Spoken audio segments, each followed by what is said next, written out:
everyone, and welcome to Hit and Hustle from irishsportsdaily.com. I'm your host, Greg Flamong, and with me, as always, is Jamie Ueyama, Mr. Jamie University. It is Tuesday, June 4th, and we are going to be talking about Irish invasion, big weekend for Notre Dame, a bunch of recruits in. Deuce Knight was on campus, Elijah Burris was on campus, a bunch of D linemen were on campus. You had CJ Carr there. Noah Grubbs was on campus. Notre Dame's new commitment from the 2026 class at quarterback. We're going to talk about him. Marcus Freeman met with the media for about 50 minutes, talking about all aspects of the program, a lot of different aspects of the program. He announced that Jabron Payne, or actually it came out the day before, that Jabron Payne had torn his ACL in the spring game. He didn't rule him out for the rest of the season, but it's going to be very tough for him to come back late and actually have like a serious role in the team if, in fact, he becomes healthy. So that's going to be a huge setback for him.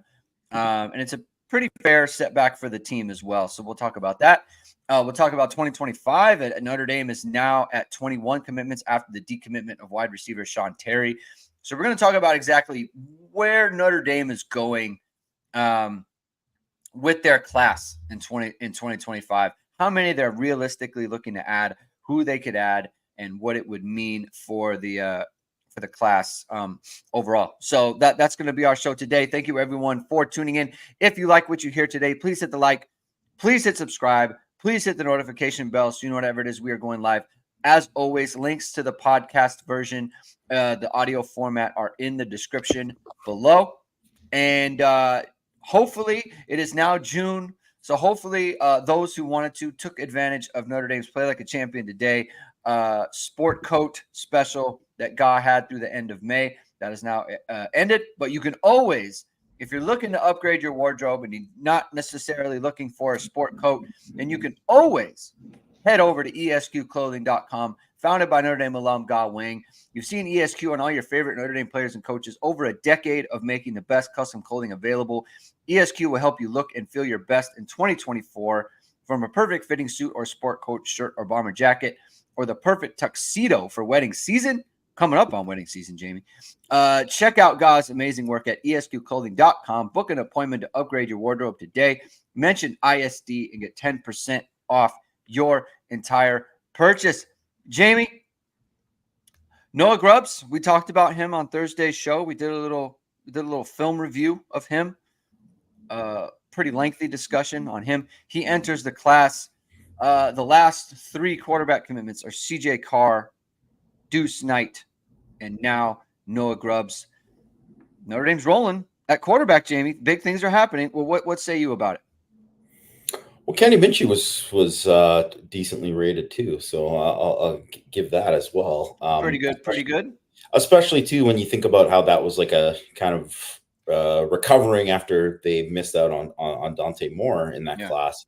I mean, it's pretty outstanding, right? Like I think if you look at it too, Notre Dame obviously hasn't had like elite quarterback play in quite a while. It's not that Ian Book was certainly a very good quarterback, but he wasn't elite, and he didn't become a high pick in the NFL draft. They haven't had a high pick in the NFL draft since Deshaun Kaiser's, and he was a second round pick. They haven't had a first round pick since Brady Quinn. So it's not as they don't have the same things to sell that Lincoln Riley has to sell. Yeah. But if you look at what like Lincoln Riley did, is he built it up over time, and really like one of the things they did is like he took these transfers and in Mayfield and Murray, and then Hurts, and then all of a sudden they just kept building from there, and then all that turned into Spencer Rattler and Caleb Williams. And now I forget the name of the guy who already transferred to Boise State, but he was a very highly recruited guy. Juju Lewis is like a top 10 guy in this class, right? Malachi Nelson. Yeah, Malachi Nelson is the kid. So that's kind of like usually how it goes. And I wouldn't say that they're quite on that level yet, because I mean, Caleb Williams was like, the number one guy in the class, and Rattler was the number one guy in the class, and so on and so forth. But I mean, they're getting there, and it's easily the best that they've recruited in a long time. Football Scoops, our buddy John Bryce, he pointed out too about how they've kind of recruited and how they've the ratings have gone up there. Um, and I think that is like a reflection of Marcus Freeman and certainly Gino Gaduli, Chad Bowden, just the entire staff really of like Mike Denbrock now, obviously too, and like Yeah. building that up and getting it to that point because and we didn't even talk about like how like Riley Leonard and Sam Hartman were like two of the top, Yeah. I was gonna right? say like that is a part of this as well. Yeah. So, and I think too, even if you think about it, and obviously a lot of that stuff with the portal guys, I mean, there is NIL at play there and all that stuff too, but they're not walking into a situation where the receiver situation is much better this year than it was last year. But it wasn't a great situation walking through last year. Certainly didn't think it was going to be as poor as it Yeah. was because there was a lot of injuries and Caleb Smith didn't work out and Lorenzo Styles transferred and all this kind of stuff. But it definitely wasn't you weren't walking into you know you're transferring into Alabama and you got Jerry Jeudy and Jalen Waddle and all these guys, right? So you're kind of selling something more. But I really do think too is like if you're one of these guys who really, if you want the spotlight, you want the shine, you want to be that dude.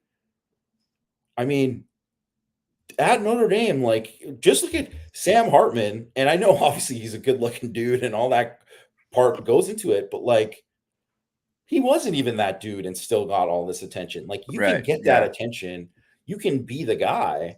So I just can't even imagine too. And I've mentioned this before, and I know like a bunch of people have talked about it too. But the next time that Notre Dame even has a guy who's like Brady Quinn level, like that guy is just going to explode with like NIL stuff outside of the Yeah. program and all that, right? Like, and just and you got to deal with all the pressure that comes with it and all that too. But guess what? If you have enough of these guys, it's not just like one guy you're pinning your hopes on. You have all of these guys, and then the cream's going to rise to the top, right? Yeah. So I think from that perspective, it's like super exciting for the program. Super exciting. And here's the thing. Okay. I'm working on a take here, right? And I was thinking about this last night as well. I'm working on a take. And I kind of can't go full bore on it because we need to see what happens in the summertime as far as how you do with Derek Meadows, how you do with the other guy, like the top prospects like Madden Faremo, Nathaniel Wusu Boateng. How does he do on the trip, right? Jadon Blair, right? But if you look at like just kind of the players that they've been able to land with the Dallas Goldens and the Mark Zachary's and the Ivan Taylors, right? Guys like that, top flight players. You look at last class with Cam Williams and CJ Carr and Bryce Young and KVA specifically. I think what I'm just kind of noticing and my feeling too, and this goes along with like, I think the way that everyone's kind of talking about the program now, Marcus Freeman and the program is finally comfortable in their own skin right now. And I feel like the last 2 years, I think the whole theory behind, Notre Dame is a made program when Brian Kelly left and brought in Marcus Freeman. I think in hindsight, I think that was a complete misread by, let's just say, all of us. I can't remember specifically. I know. Hold on. I always said he did No, not inherit a good situation. No. This is like outside of like the national people saying it, yeah, but not. I mean, I But like definitely did not. for me, right? We both know. Like I had a take last year. Like Brian Kelly inherited a better situation than Marcus Freeman did. I had a hot take day, so not completely, but just I think the conventional wisdom was that they were kind of and they need to keep the ball rolling. And I think like just based on the way that Jack Swarbrick talked about it, I think the program itself like the players within the program thought that it was in a much healthier situation that it actually was because of their one loss record. I just think he was never comfortable completely with how he needed to recruit, especially with the NIL situation. Like it just wasn't in a good spot. He couldn't really compete in that space. He made the most of it. I think with the coaching staff, the offensive coordinator thing last fall or last offseason was obviously a disaster, right? It was not good. Even whatever you think of Jared Parker, that's not how you want to do business. They did not do a good job on that front. Okay, full stop. I think now you have Al Golden. Obviously, your defensive staff, they love their defensive staff. I think they love their offensive staff. I think that they are in such a good place with their NIL situation and how they want to operate within their NIL situation. And I think there's no better evidence of that than look at their quarterbacks. Look at that. The premier position in college football, and they got CJ Carr, they got Deuce Knight. Deuce Knight out of Mississippi. All the SEC schools are after him. He loves Notre Dame. He's clearly bought into Notre Dame. I mean, who was the player? The safety was talking about Deuce Knight is sleeping in Notre Dame onesies or whatever it is. Oh, Like Braylon Womack, yeah. Braylon Womack. He is just fully bought into Notre Dame right now. He says every time he sees him. And so I think like you can't be in that situation if you don't have a good NIL operation, regardless of when those guys are getting paid or whether it's up front or not. If they're obviously bought into it, right? And they were obviously bought into the university as a whole. And so when I see this happening, when I see the possibility of what they could do on the recruiting trail and the way that they are recruiting these guys and the way that they are approaching it, I think they are in a good spot now. Like in many ways, I feel like, yes, it's Marcus Freeman's third year, but in a way, like it's almost like his first year. Like this is his first, like, okay, I have everything lined up to where I want it to be. And now we can go. Now, the expectations are high. And so therefore, the spotlight is going to be higher as well. Maybe, I don't know about nationally, but like I think in the Notre Dame beat space, especially for us, like I have very high expectations going into this next year. And so that's, the coverage will reflect that, right?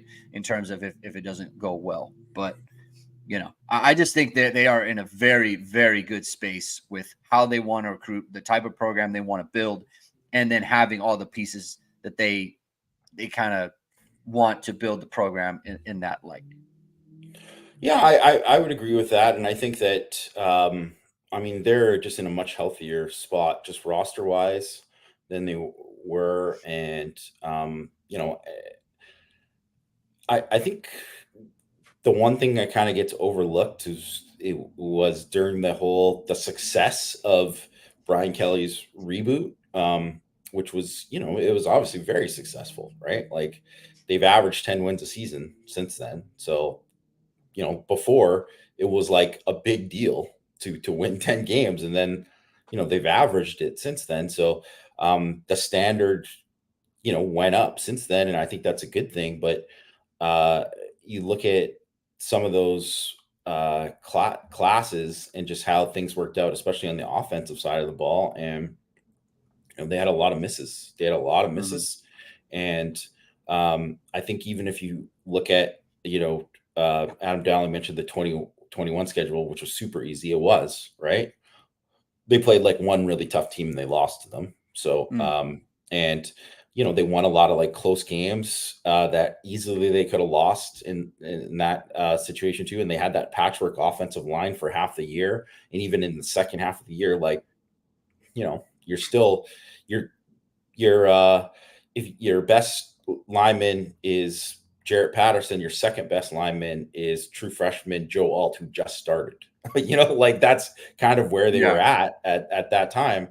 So it was, and even if you look at 2020, where obviously they had a great line and they had Kyron Williams and they had Kyle Hamilton and JOK and stuff too, but it was like after some of the frontline guys, it was like you could see things they didn't recruit well enough in the back end to kind of have that replace. And now, where I think I just did a piece on for the site today, and it's basically talking about does Notre Dame have a roster that's championship caliber in 2024? Because every championship caliber roster basically has to hit these minimum benchmarks, right? At least 3 draft picks at running back, tight end, and receiver, which includes a receiver being drafted on day 1 or day 2 of the NFL draft. You got a quarterback drafted in the first 3 rounds. Everyone's had that except for Alabama's Jake Coker. Stetson Bennett was a 4th rounder. So basically, the other 10 teams, or the 8 of the other 10 teams, had someone who's drafted in the first 3 rounds, and then 6 of them are first rounders, right? At least 1 linebacker drafted in the first 3 rounds, right? So you don't have to have, 2 or 3 stud linebackers, but you got to have at least 1. And, at least 3 D linemen drafted. It doesn't have to be in that draft, but guys who are going to be future NFL players, and at least 3 DBs drafted. So that's a lot of NFL talent all around that you have to have. And I think on defense, they have that. And the reason too why I feel like you're confident about the defense having that is because you feel like guys like Christian Gray and Adon Schuler, you're like, oh, these are the next guys, right? So it's not just like Benjamin Moore. Like Benjamin Morrison obviously is whatever going to be one of the first or second best corner in the country, however you slice it. He's All-American, unbelievable player, going to be a top pick. It's not going to end when he's gone. Where I think that was the one thing when Kyle Hamilton left, it was like, well, who's next? And what do we do? And who is he even playing with? This. Yeah. So I think there's a lot of that, and it comes kind of from what they have on the roster and the young linebackers that you think man, a lot of these guys are going to be great players, right? And then on offense, obviously they got more question marks, but there is more hope for the future with a lot of the guys at receiver and on the offensive line.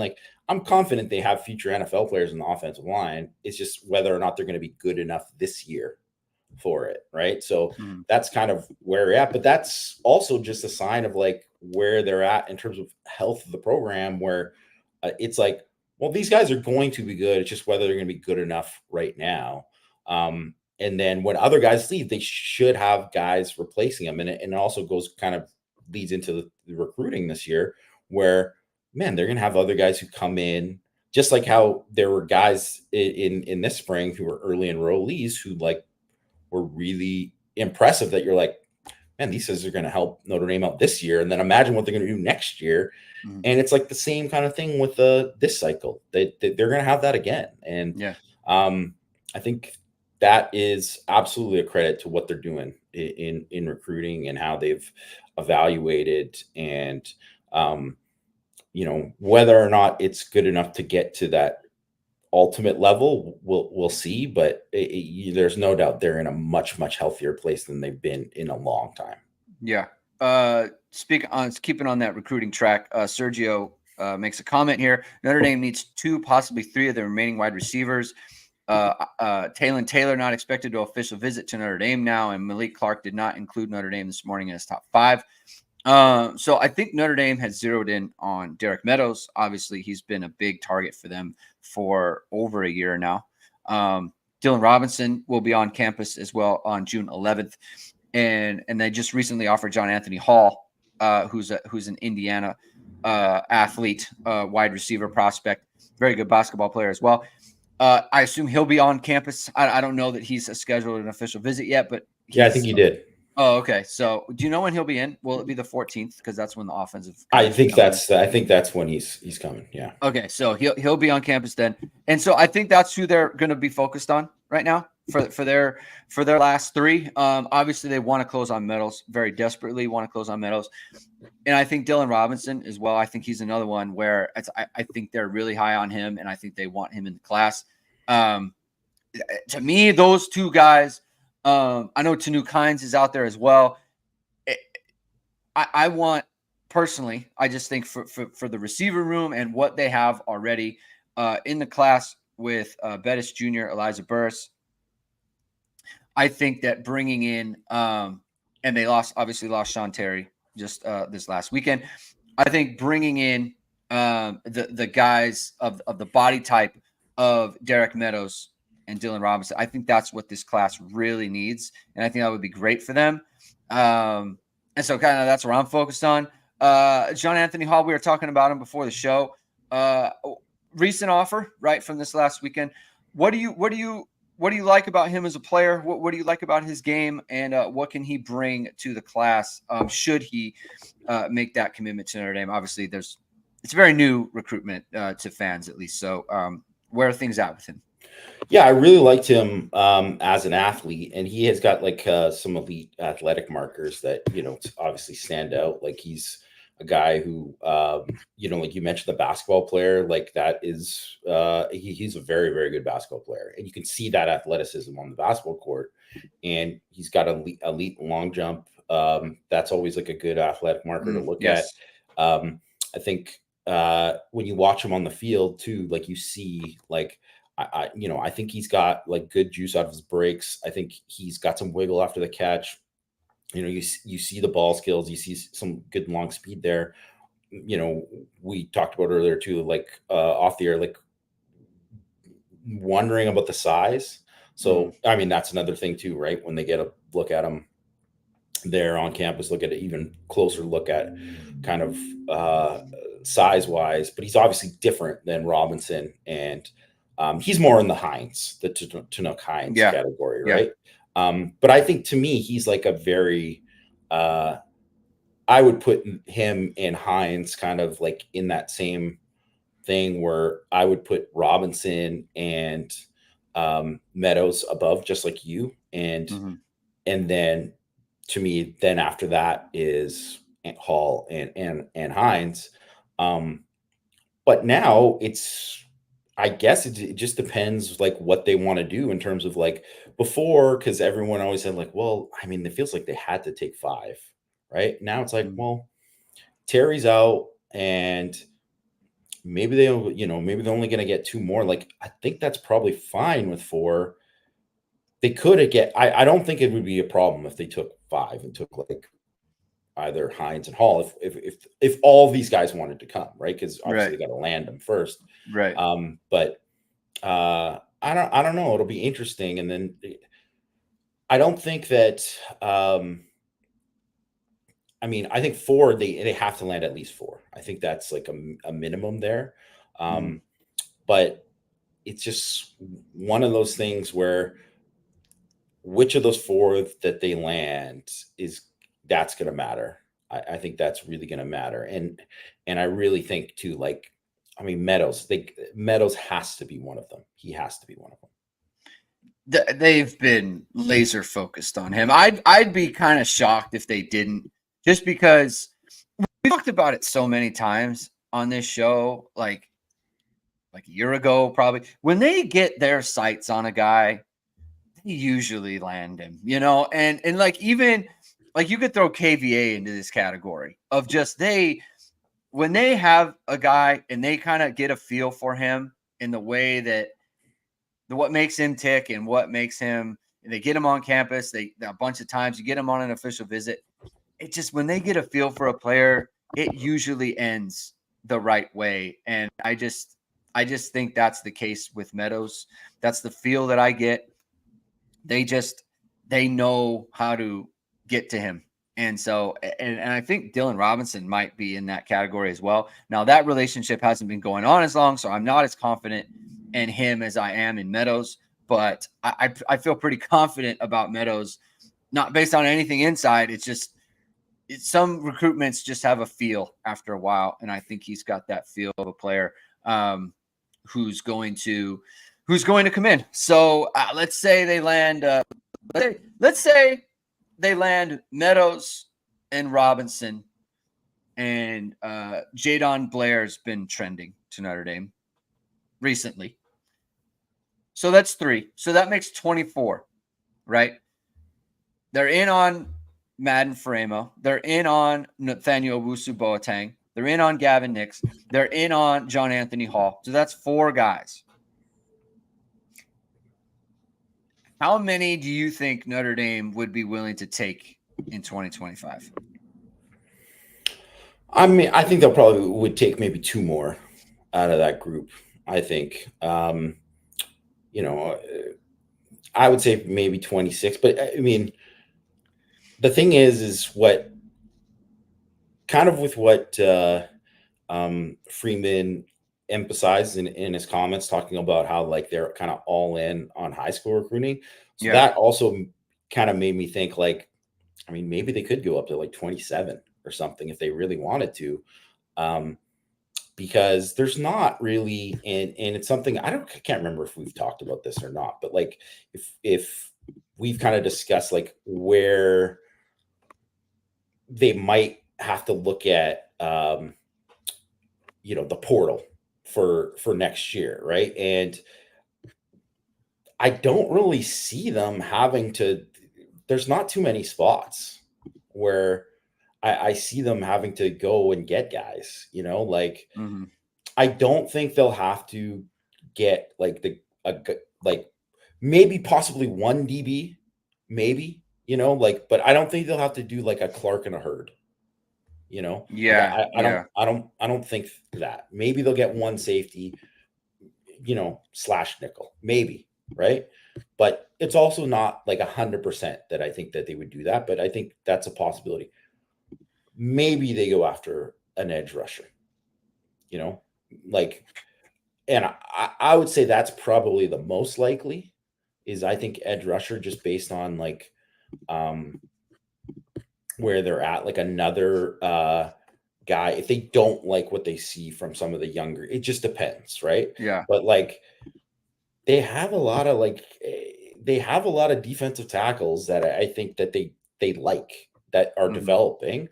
I don't see them like I don't see them ever really going to go after anyone in the portal at offensive line, because they're just recruiting enough where they like these guys and they're developing them. So like even that, his comments, Freeman's comments about like Absher and Anthony Knapp, right? Like Yeah. those are all like, for Anthony Knapp to be a true freshman and he's getting mentioned as like, well, he could be like the 6th or 7th guy this year. Like they like him, Yeah. and Absher in the same class, obviously, as like Charles Jagusa. Like that's like they're liking what they see from these guys, and they still have a lot of guys who are going to be there. Most of the line's going to be back for 2025, right? So, if not all of them, right? So Right. that I don't see that happening, and I don't really see like, unless like there's, I mean, you never know with receivers, because some of these guys could just bounce whatever, and it's easily the most, volatile position in terms of guys leaving. So maybe they would have to get a receiver or something, but I don't know. I don't really see anything else. They're definitely not going to get a quarterback. They don't need a quarterback for next year, right? Like I think they're going to be more than fine with the guys that they have battling it out to kind of be the guy after that. So if they're not going to use scholarships there, I mean, I guess specialists, Yeah. that's That's not like when people talk about portal, it's no one's thinking of that. And yeah. everyone's fine with like get a kicker, get a punter. Oh, I think they should absolutely, if they can get a good kicker every year, just do it. Like just go for it. But they just aren't going to have to take as many guys. So, unless they just stuff happens during the year where guys get hurt or a bunch of guys bolt that you just don't expect to. So they can sign a pretty big class, and there's going to be, quite a few guys leaving. And there's guys too who are going to, even if they don't play that much, are kind of on the verge of like graduating and probably moving on, like, so, I think they can sign, like, I would say 25 feels like a minimum. Yeah, and this kind of goes into my point of like he wouldn't say this and he wouldn't take this stance if he wasn't completely comfortable with their operation. You just wouldn't. It would be a lot more like, man, I don't know how we're gonna fill these classes all the time because of the NIL. It's like if you feel like your NIL operation isn't where you want it to be, you're not saying we're going all in on high school recruiting. You wouldn't say that. Like you just, especially when Notre Dame has been a lot more willing to spend on you know, transfers and portal guys because it's like they're proven players and things of that nature, right? Like they're not high school kids. If you're saying like, yeah, we're going all in on high school recruiting, you like where you're at. You like your operation. You're very comfortable with how you're selling your program and being able to bring players in. That's why I kind of say that, is because, man, like when you're talking like that, he obviously feels very good about what he's pitching to people, you know, and what he's pitching to his team.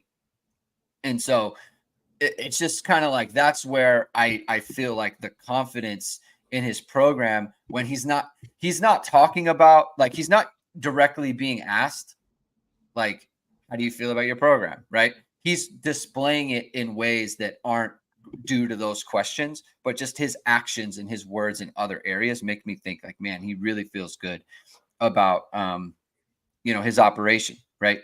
And so having a good operation like that gives you confidence. Right. And you want to have a good operation with your website. Right. And so if you want a great operation there, then you go to Ben Marketing. If you're ready for a new website, you're not sure where to start, let the experts at Ben Marketing help. With experience in working with Fortune 500 companies and small businesses alike, they'll build you a stunning website, take care of all the marketing tasks so you can focus on running your business. You want your website to be a well-oiled machine like Marcus Freeman's recruiting operation. You can have that with Ben Marketing. No more stress. Just leave it to the experts at Bend Marketing. Visit bendyourmarketing.com/ISD to get started. Don't forget to mention ISD to get 10% off of your first project at Bend Marketing. Hold on. I just want to, because Blayberg mentioned that Todd Baker, he does not have another year after this one. So I don't know where you heard that, but that's incorrect. Because he's a 20. He's 2020. He obviously redshirted that year. But he would get a. He didn't. He's got this is. It's a year that didn't count. He wasn't even. It didn't count, but he's already had 3 years of playing, and he didn't have a 4-gamer in there. So he could have taken another red shirt after, but he hasn't. I think if he played 4 games this year, I think he was in more than 4 games because they put him in special teams. But I'm saying in 2025. Oh, technically, yes. If he played. I'm sorry. In this, he could take a 4-gamer this year. Yeah, he could take a 4-gamer this year and move on. But if he plays more than 4, then he's done. Is what you're saying? Okay, got you. So he could. So he could, but I think that's probably what he's saying. Pete Sampson. They must mean that. They must mean the 4-gamer. He can play 4. Yeah. So that's what Sergio's saying. So that's where he's at. Because I mean, look, man. If he had taken another red shirt after, he 100% would have. And I think it's like confusing for some people too, because if you look at like he in like 2022, he's like appeared in 2 games on the O-line. So you're like, oh, well, that's whatever. But he was like in on field goal team and whatever, right? So it's like, which, you know, they probably could have not put him on there if they wanted to keep him for that. But that's just it is what it is. Yeah, that's the situation. Speaking of Marcus Freeman and his comments, Jabron Payne out for the year with the ACL. This is my thing on Payne. There's 2 parts of this. First, he looked really good in the spring. So for him personally, this stinks. It stinks for anyone who ever tears their ACL.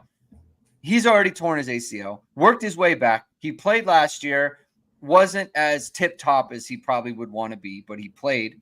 Right? He had a bigger role than people would have wanted. But from what I saw in the spring, I was like, this looks like the guy that I saw as a junior in high school, where I was like, this guy's good. Like I liked him as a junior in high school, but he got hurt. Tears his ACL again. And I think that it was confirmed that Devin Ford is now moving over back to offense. I think he has a chance, frankly. to have a pretty big role on this team. He has a chance, right? Now he's got to beat out Aeneas Williams. He's got to beat out Kedron Young, but like he's already kind of been in that role. Like it would be very easy for him to kind of move into that. Funny enough, I think he might be Notre Dame's best pass blocker at the running back position. So that's a pretty big deal on that front. The thing with Gi'Bran Payne is no matter what you think of him, Dylan McCullough liked him, and he was going to have a role on this team. Pretty big role, right? We're talking like 4 or 5 carries a game at least in on third downs. So you lose that from what you have. You know, we'll see with Devin Ford, and we'll see with the 2 freshmen as well. But that's unfortunate for Gi'Bran Payne. Hopefully he gets better and he can bounce back from that. Ben Morrison, I'm curious to get your thoughts on it. Marcus Freeman said he not 100% for fall camp, should be 100% by Texas A&M. This is my read on the Ben Morrison situation. He is a first-round corner. He is undoubtedly making he has a nice NIL package for himself. He is invaluable. He is invaluable to this football team. I think he might be on the I don't want to go through fall camp like we see in the pros a lot. Oh, I don't know about. Listen. I think it's understood, and honestly, I'm 100% fine with it. 100%. I'll bet you he is going through one-on-ones. He is going through 7-on-7. He goes through everything except anything that involves contact. That's what I think, and I think that is 100% fine. I think that is, frankly, best practices, like kind of like we saw from Howard Cross and Riley Mills in the spring. Don't even get out there. People are taking this the wrong way. He says too competitive. It's not a competitiveness thing. It's I don't care. Even if you had a healthy shoulder, we're not putting you through this. Oh, they're definitely not, like, whatever. I agree with that part of it. Like he's not. I worded it the right way. What I'm saying is I don't have any concern about him being ready to go. Oh yeah, he'll be ready to go. What I'm saying is like people are like, oh, I don't know if he's going to be 100%. I think he'll be perfectly fine. Yeah. Oh yeah. They aren't going to put his body at risk in fall camp. There's no need for it. There is no need, period. I'm not saying he's opting out of anything. Settle down. What I'm saying is I just don't have concerns about him. That's where I'm at. Yeah. So, okay. Because I thought you were first talking about that he was like being like, my hand. No. They kind of got to pull that, or I was like, not like big time in or anything like that. But let's be practical. Exactly. Sergio says, what exactly was the shoulder injury? We don't know, right? It just he got it cleaned up. Right? We don't know exactly, but either way, here's the other thing. He wouldn't say, Marcus Freeman. This is what we know about the 2 years of Marcus Freeman and talking about injuries. He doesn't overpromise on injuries. He is extremely vague. So when he says a guy is going to whatever, it's like, take it. Because when he's vague about something, it means, man, this guy's not playing for a while. Like when he's specific, you don't have to worry. And he's pretty specific. He's pretty specific about that. And he was, frankly, he's very specific about, Bauman and Evans and Mookum too, which is obviously, that's the other thing. Like Mitchell Evans, like that is very big.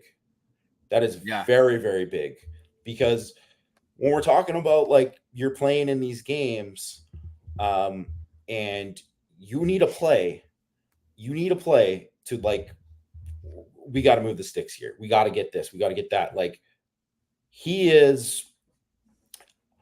was the guy last year, and he's probably going to be, one of, at the very least, guys this year. So hopefully there's like at least one receiver that can join him. But like, think about it, in so many of the games last year, especially when they're going through that tough stretch, when it's like Ohio State and Duke specifically, it's like, I don't even know where the offense would have been without him in those games. Like they would have been screwed, right? Like he carried the offense in those games, the passing game at least. So that is extremely important that he is back. And obviously that's a great thing too for him, and just in terms of like his draft stock and stuff too, that he's going to be able to like be ready to go and healthy. So that's awesome. Draft stock, leadership. There's a leadership aspect to this as well that really matters on a team that's kind of, young, right? Like they're young across the line. He's going to be a kind of a seasoned player attached to the line a lot of the time, right? And so that's good for Jag Usaw to have next to him, to have Emil Wagner or Tosh Baker next to them, right? Like that matters. It's an important thing for the offense. But Riley Leonard's out there doing like fake safety stuff, messing around with the other quarterbacks. Sounds like he's fine. So that's great to hear, right? Like you always want to hear about that. Anything else from Marcus Freeman and the things that he said before we move on? Anything that stood out to you? We mentioned the Absher and Anthony Knapp piece. Anything else there that you wanted to touch on?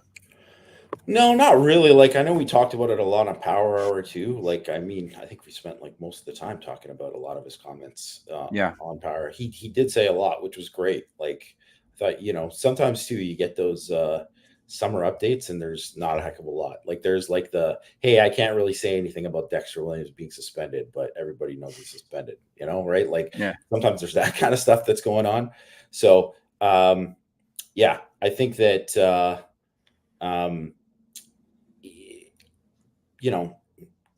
everything that you wanted to hear injury wise, I think to me was that stuff was the most important piece of it. So I think that, with all of that, those were all very encouraging. Let's get to a question from Chuck One IN, I guess, from the message board. It was a question posed for Power Hour, and you guys didn't get to it. So let's get to it now, because it kind of goes along with like your question of whether Notre Dame's a national championship caliber program. And I wonder if your thoughts on this. So I'll read the question here. Have we closed the gap? If the 2012 Alabama team at that time was the gold standard and rated a 10, how would you have rated the undefeated Notre Dame program in its entirety from Goog janitors to the university president? If Georgia is the current gold standard and rated a 10, how do you rate the current Notre Dame program? So let's say Georgia is a 10. What is Notre Dame, in your opinion? First of all, I really like this question. I wanted to answer it on Power, so I'm sad that we didn't get to it. But yeah, I don't know what the Goog janitor part of it. It's getting a little bit too much into the weeds when we're talking about. Yeah, I don't know about Notre Dame's janitorial. I'm going to guess it's top of the line. I'm giving those guys love. I'm going to guess it's top of the line. Yeah, agree. But I think one of the things with it's so funny because that 2012 game was like, oh wow, like Notre Dame is so far away. Like it was like one of those things, and in so many ways Notre Dame got closer to where, but then also they kept going too. And so did Georgia. And then all these other teams just went up. So it wasn't like just Alabama, right? That was getting there, because everybody else is chasing too. So I would say if Georgia is the standard right now, and I would say, I mean, they won 2 of the last 3. And in my opinion, they were the second best team last year. Whatever. Michigan won it. You give it to them, asterisk, whatever. But like, Georgia was a top 2 team still, and then won the 2 years before that. And, they're one of the 4 favorites this year. I think, if there's a championship belt, they hold the championship belt for college football. So if they're 10, I would say Notre Dame's probably an 8 is the way that I would look at it right now, because, and it's not that Notre Dame couldn't beat them or get on that level in a certain season. But I think right now, the thing with Georgia is they have it like Alabama level of like Saban, the top tier that they were at for so many years. Because even if you look at when Alabama didn't win, they had a team good enough to win it all in every single one of those years, right? And I think the last couple of years they've dipped a bit, right, especially on the offensive line. But in so many other years, like from that 2020 to 2017, like they probably could, or 2018 to 2020 or 2021, they won one championship. They could have won four. Like they were good enough in all that. They just happened to be other teams that were also worthy, right? And I think that's kind of where Georgia's at right now. And I think with Notre Dame, like we don't know if Notre Dame's quite worthy yet. But they're close, I think. Like definitely a lot closer. And you know, we talked about at the beginning of the podcast about how like they're built so when a guy like Morrison leaves, they're still going to be okay. You know, like they're going to still have talent, and I think they have a bunch of guys who are going to be more high picks, and that's going to keep going. And you can just see like how they had last year in the draft, where like, you know, they had quite a few number of guys selected. That's going to be like more of the norm and building up on that. And I think that's they're headed in a good direction there. But do they have like where Georgia will have like 3-4 guys in the first round every year that they have, and that's like every year they have this built up where it's like they have a roster that's good enough to win it every year, where Notre Dame right now is building up to a point where they're not quite there yet. Maybe they'll get there, but they're not quite there yet. So that's why I would put them at like an 8. I think. Do you think that's a roster thing, or do you think it's like an institutional thing with Notre Dame? Like going from, do you think it's going from 8 to 10? Is that a, I mean, I guess it's definitely roster to some degree. I think it's institutional to some degree. What greater percentage would you attribute that gap? More to the roster. Because I think if you look at some of like the institutional changes that they've made, like that is helping them.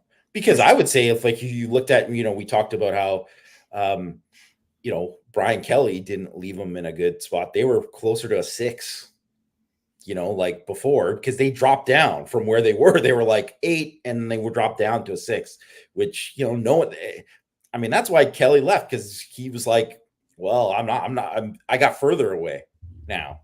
Right. Like, which is his fault, but I'm just saying like, that's kind of where they're at. And this is like kind of building it back up to that point of like, I would say the 2018 and 2019 teams for Notre Dame were like at a certain level talent wise, where they were very comparable to Georgia at that time. And this is much closer to that.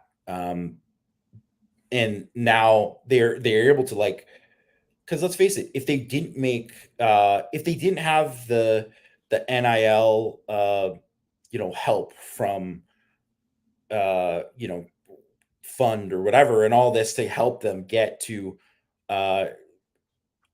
these transfers and make sure that that's taking place, they're not getting those guys. They just aren't. Right. And I'm not saying they're buying them or whatever, but I'm just saying like they're competitive in the space so that they can get these guys that want to come to Notre Dame. And it's the same with kind of recruiting and stuff too, right? Like you mentioned as well, like they're building there. And now the question is like, they're doing all the stuff. They're building the new facility, all this kind of stuff. There's all these things that are pointing in the direction of them, like institutionally taking the right steps. And maybe like there's still more of like, it would be easier to get if it would be easier for them to build it if they could get some more guys into school as transfers or whatever, right? Yeah, so you could say that part of it is better, but still maybe not where it needs to be. but maybe it won't ever get to that. But either way, with what they have, they're doing well, but they can still do better. Recruiting wise, in just in terms of like landing some of the guys and kind of finishing with some of these guys. So obviously it can flip and it can even build even more if all of a sudden it's like, well, boom, Meadows check, Owusu Boateng check, Fermo, like all of these guys, and they're finishing up. And then it's like, okay, well, that is like a sign that they are taking another step, right? Like, so, and that, wouldn't necessarily move them up to a 9 right now, but it might move them up to a 9 later, like eventually. And I don't know if Notre Dame, and this is still like an uncertain thing for me, whether or not Notre Dame is ever going to get to a point where, if you look at, say, there was that like probably like 4-year run of Holt's teams that was like they were a 10. Just they were a 10, and they didn't win a championship all these years, but they were like they had the teams to do it, Yeah. and obviously it didn't last long. It was just that run, and then it kind of died down after, but they had that. And I don't know if Notre Dame will ever get to that point again. That's one thing that, but I'm confident that they can get to like a 10 in a certain season. I just don't know if it'll be sustained. Like that'll be the big question. And I mean, if Marcus Freeman can do that, then they might as well build a statue, right? Like that's kind of what we're talking about. Yeah. Like, to me, I thought the biggest thing that Freeman talked about with the media was his trying to figure out how to prepare the team. And, he's talked about using negatives as motivation. He said he's trying not to do that as much. He wants to, be more positive with them and things like that. And I have no idea what works or what a good plan is or the best practices for that, whatever he thinks.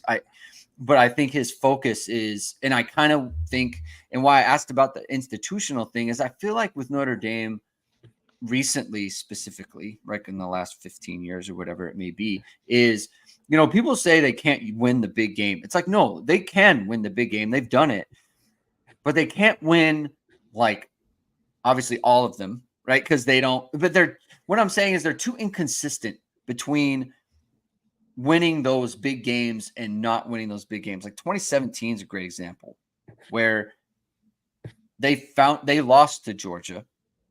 Georgia beats them, and that kind of propels Georgia into this run that they're on. Clemson beat Notre Dame in 2015 in that 24-22 game, in that monsoon game. That propelled Clemson a bit into, what they wanted to be, how they went on a run after that, right?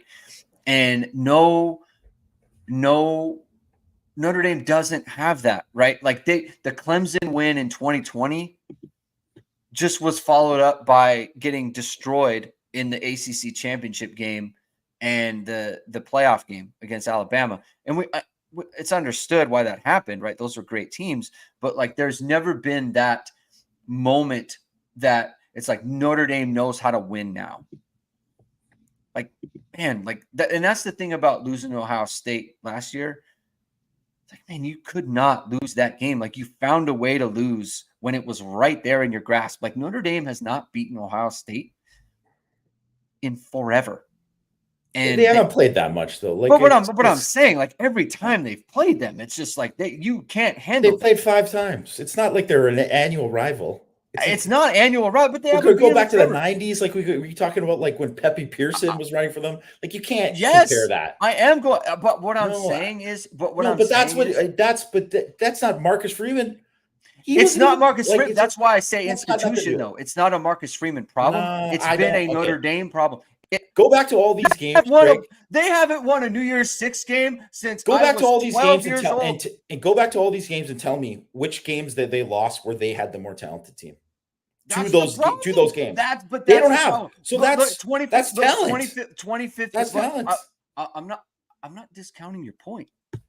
I didn't say it wasn't talent. That's not what I'm saying. I'm saying there's an aspect to this that they have never built on a game that was just like Notre Dame knows how to win. All these other schools have built on this. Like 2015 Clemson, that Clemson team at the time was not demonstrably better talented than Notre Dame. Notre Dame could have won that game. They played poorly. They played bad in the beginning. They tried to come back and they didn't, right? That was not, they could have won the game and they didn't. The 2017 game could have won the game and they didn't, right? Last year against Ohio State could have won the game and they didn't. True. They could have won those games. But would you agree that they are not as talented as any of those teams that you mentioned? But even that Clemson team, you can look at it. Still win the game though. The Fiesta Bowl against Oklahoma State. Yeah, that game, that is another game, but that's not I mean, your boy opted out. You know, Kyron Williams opted out. If those guys play in the game, Oklahoma State had their whole team. They did. They were up 28-7. I'm just saying. Do you think they lose that game if Kyron Williams and Kyle Hamilton play? No. Zero chance. Zero chance, right? Oh, okay. We you can say that. You can say that. Notre Dame was up 28-7. Should Notre Dame ever lose to Oklahoma State when you're up 28-7? Well, should Mike Elston put Jack Kaiser on a slot receiver when they're going 10 personnel? No. Hey, don't get mad at Mike Elston. I'm just saying they had a chance to win. They did. I'm still pissed at Mike Elston for that. That was a horrible job. It's a reason he blew his chance at being a defensive coordinator. What I'm saying is Notre Dame needs to get over the hump some kind of way, and I feel like they're closer to that because of the changes, like the institutional changes you talk about with the coaching staff, with the way they're recruiting now, the other things that they've done, which I think matter on the margins. And I think Notre Dame's lost a lot on the margins. And now they're starting to win on the margins as well. That's another part. Like I'm not saying that Notre Dame's, this is why they've lost. They haven't. You're 100% right. There's a talent problem. 100%. Like that's why I asked you. It's both things where you come out on it, and you said talent, and I think that's correct. I'm not saying you're wrong. What I'm saying is there is a piece of this. There is an institutional issue, and in my opinion, we have to give credit to that because it's been a long time. A long time. You know, I think there's something there, and if Marcus Freeman is the one where he's going to aircraft carriers to talk to generals about how they prepare their troops or whatever it may be. Like there's something there that I think he's trying to tap into, and I think that's correct, and I think he's on the right track there, and that's where it's at. So that's kind of we're not disagreeing. we're not disagreeing. I'm just giving voice to the other aspect of that. Well, the one thing I'll say this, and I 100% agree with you on this point, is like you have Jared Parker and Jared Parker to Mike Denbrock, and actually spending the money to say like Mike Denbrock, come back to Notre Dame and you're going to get that. Yeah. Like that is the kind of change that we probably should have mentioned earlier. Like that is the kind of change that, I mean, they did it when they got Freeman to become the defensive coordinator. They did that, but that's very rare at Notre Dame, and you don't see that very, very often. And I think like that is the kind of thing where, like I've seen people in the comments here and people on the board saying like, well, if Mike Denbrock is the offensive coordinator last year, like they would have won all the games they lost. And I'm like, probably not, but you could make an argument that they could have, or at least maybe won 2 out of the plan. The plan would have been better.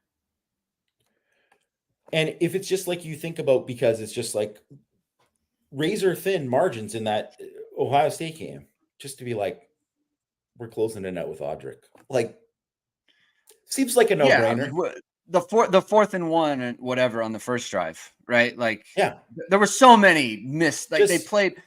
I mean, Yeah. there's a million things you can point to, but if you're just talking about like that's how close it was, one thing was the the difference, and you'd say like, well, I mean, that could have been that could have been a difference in the game, right? So I think that from that kind of perspective, you can look at it like, which is why too. I think when you go into yes, the players got to go out and play, and they got to beat Texas A&M and all that too, but I don't know how no one's going into the game this year. Or at least I mean, there's definitely some hold me, I'm Irish fans out there who are going to be nervous about it, and because of, like you said, because of all the disappointment for years and years. But no one should rationally think that, man, Notre Dame is just going to be just outclassed by Mike Elko's staff, here, and that's why they're going to lose this game. Like that's not reality. Right, that's not right. Man, Mike Elko's a heck of a coach, and like obviously he brought Colin Klein from K State and had a lot of success there, and obviously interviewed for Notre Dame's OC job the previous year, right? So they have a good staff, and they have a good team, and they have really good players. But Notre Dame, it won't. No one should go into that game thinking like, man, I don't think Mike Denbrock's going to find a solution for this, or I don't think like Al Golden's going to be able to match wits with Colin Klein. Like that's not happening. Plus, like, I think the thing with people now is simply that it's on the road. This is a home game. I think even if honestly, if it was a neutral site game, I think everyone would be very confident. I just think it's the road thing. They were poor on the road last year. They were poor, every time they played. It's going to be hot. I mean, there's other factors. Yeah, there's a ton of stuff going on, right? That gives people pause. But I agree with you. Like they should be in a very, very good place. And I would say, by the way, like on the Denbrock thing, like being able to get Al Golden kind of bought into college football, South Bend, all of that stuff. Because last year at this time, it was pretty touch and go, just like where he was at with everything. And now he's completely bought in. He's one of the highest paid DCs in the country. Like they did a good job with him as well. And so like we look at, the past years, Notre Dame had a good offense in 15, terrible defensive coordinator, good offense in 2017. Mike Elko was just there. They weren't ready yet. Right. So I think they just didn't have that everything in line like it is now. And so I think kind of everything's kind of lined up for Notre Dame. One more ad read. I got to get to it. VSR Media, Vahid Sadrazadeh, founded by Notre Dame football pregame host and Emmy Award-winning anchor Vahid Sadrazadeh. VSR Media provides professional and cinematic video and photo. Whether looking for a collegiate or pro-level highlight reel, have a personal story to tell, or aiming to diversify and grow your business, VSR Media specializes in short and long-form video storytelling, social media management, and website design. VSR Media also captures professional headshots, senior and sports photos. Contact them at vsrmediacompany.com. Mention Irish Sports Daily to receive 20% off your first project. Visit them online or give them a call at 574-800-9106. And speaking of highlight reels, Jamie, the thing we'll end on is Matt Freeman was lying in wait, snake in the grass with his Tyler Buchner wide receiver highlights from his freshman year. This guy, he had him up in 5 minutes. Just the whole highlight reel of Tyler Buchner playing wide receiver as a freshman. He has walked on to the Notre Dame football program as a wide receiver. People are asking me all over the place, Greg, can he be a factor? I think it's hard now given their roster. It's just like, is he going to be better than Logan Saldate, right? Who is just like come in and he's obviously, I don't want to say he's last on the depth chart. He hasn't stepped foot on campus yet, but I feel like that's a baseline. You have to be better than Logan Saldate to be a factor for Notre Dame. Do you think this is anything other than, hey, man, that's cool. Tyler Buchner back at Notre Dame. That's awesome. Or playing football for Notre Dame. I think there's the potential for it to be more than, hey, this is just cool. But right now, that's all it is like, hey, this is cool. Like he's gonna come back and do this and compete, and maybe he'll be scout team quarterback, on certain weeks when they need it or whatever. But like, so this is what always gets wild. Someone on ISD's board was like asking about, well, what about him as like a wildcat quarterback? It was like, well, they have Riley Leonard who can run it pretty Yeah. good. Like, Yeah. they don't really need to add who can run it and throw it better than Buchner. So like, no, we don't need to put Buchner in there. But I think that, I don't know. I mean, it could be interesting. He is a really, really good athlete. Um, I mean, it could end up being nothing and just like he's there. And obviously, like he's someone who still has friends on the team and is, loves Notre Dame. Um, it wouldn't be like a complete shock if you're like, wow, you know what? Like all of a sudden he like caught some passes this year. Like it wouldn't be like crazy. Um, but I would say it's not very likely. Like it's just he hasn't played receiver since he was a freshman Yeah. in high school. It's just like he went and played lacrosse this year. And I mean, I'm not no lacrosse expert or whatever, but people said like he did a decent job as, you know, playing his position, right? Which was mostly like a defensive position. And he did a decent job there. But he didn't come in and light the world on fire Yeah. there. And I mean, I wouldn't expect the same I would expect at least the same in for football practice and what he can do. And maybe he does. Like all of a sudden, he's like cooking guys or something. But like, I doubt it. Just based on like also the guys he's going against. It's like Notre Dame's got some pretty good DBs. So if he is doing it, I mean, that means is noteworthy, right? But it's just like anything. It's like Jordan Faison comes in and was like, believe me, they weren't thinking, no one was thinking there was any chance Jordan Faison was going to play, let alone earn a scholarship, in his first year there. And then all of a sudden you're like, hey, who's this Jordan Faison kid? And this happens quite a bit where there'll be a guy that everybody kind of thinks is the next Chris Fink, and then they won't, like it's like not even close. They just had like a nice couple catches in practice. Mm-hmm. But I mean, obviously with Faison, it was like a real thing. So I mean, we'll see.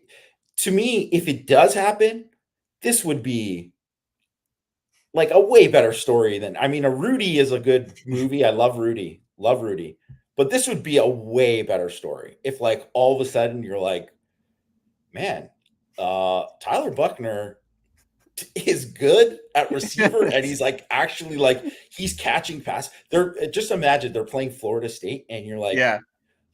Tyler Buchner, scores a 35-yard touchdown right after the catch or something like that. I mean, imagine how wild that would be. So it would be pretty cool if it happens. And it's just pretty cool that he's back there. Like, Yes. I just think he's a super easy guy to root for. So I just really hope that that it's a positive experience. And then I think it's great that he's back. Do you know how much eligibility he has? I would guess that he's got 2 more years, I think, right? Because he's got he 21 counts, 22 does not. 23 counts. He's 2 years. He has to have 2 years. Right? Yeah. So he's got 2 years. He's got 2 years. 2 years left. Here's the scenario. Right? So you say he hangs in, right? Let's just play it out, okay? Let's play it. 24 happens. Everyone has a great time, right? Leonard moves on, right? Spring, CJ Carr wins the job. He's the youngest one. So Minchie and Jelly say, you know what? He's younger than us. This isn't going to happen. We're out of here. Okay. And then you just have Deuce. It's like, well, you can't go in a season with just 2 quarterbacks, Jamie, and one of them is a true freshman. Insert Tyler Buchner in there, and he now is the backup. He's a serviceable backup. This isn't even that crazy. Like there might be a situation where it's like he is someone who's taking reps at quarterback because of that. They'll probably try to bring in someone through the portal in that situation. Blayberg, don't tell me no. This. No, I actually think that is actually kind of plausible because that could easily happen if CJ Carr wins the job. Why would they stay? Well, the only reason Angeli would stay is if he doesn't have his degree yet. Yeah. So, but I think he will be close anyways. And I mean, I think Minchie would leave probably if that was the case. I mean, it's not a bad thing if Blayberg. No, like it's not a bad thing if he's the 3rd string quarterback because you have no one else. Like, I mean, he wouldn't play over Deuce. You know what I mean? Like he just would be the 3rd string up. He's basically like your emergency quarterback. And honestly, like he won a bowl game. He's better. He accounted for 5 touchdowns. He's a better quarterback than whoever is the other walk-on. Right. Like let's say that's the real thing. So what would you want to do? Right. You would want to bring in a backup quarterback behind CJ Carr in the portal, right? That player is going to have better bona fides than Tyler Buchner does. Yeah. I mean, we got to be real. Like he's not someone you want to start, but it's like, we got to win a game. You could do much worse than Tyler Buchner at quarterback. I think this plays. Well, you would have to get basically probably like an Ivy League guy who's done, who's just like, I'm getting my master's here. Some Division 2, Division 3 quarterback. Some kind of guy like that, because you're not going to get anybody because no one who's good who wants to play. Like you would never get that. So it's actually not completely far-fetched. But I mean, I will say that, I mean, I would expect that. I mean, who knows? It's way too far ahead to see how everything's going to play out. But like next spring, it's going to be presuming that Angeli stays after this fall, right? Yeah. Presuming that he stays, which I think, unless he loses the backup job, then he won't, right? But I think he will still be the backup. So then you can say like it's going to be Angeli, Carr, and Minchie going for it with Deuce there. So obviously but it would have to kind of play out where it's like Carr would win it kind of going away because they would never name a quarterback there because they don't want to lose guys, right? So it's they would never name anyone until, it's till they have to. They actually have to. So there are so many things between now and then. I'm just saying it's non-zero chance, and that would be the story right there. I don't even think. I mean, I think it would be a way better story if he actually becomes someone who helps them at. If he actually becomes someone who helps them at receiver, but like, because even if at quarterback, the odds of him ever playing are so slim. Like it just would be. I don't even know what the number would be, below 1%. But it's also, I don't know. Whatever. It's the kind of thing that if it happened, it would be fun too.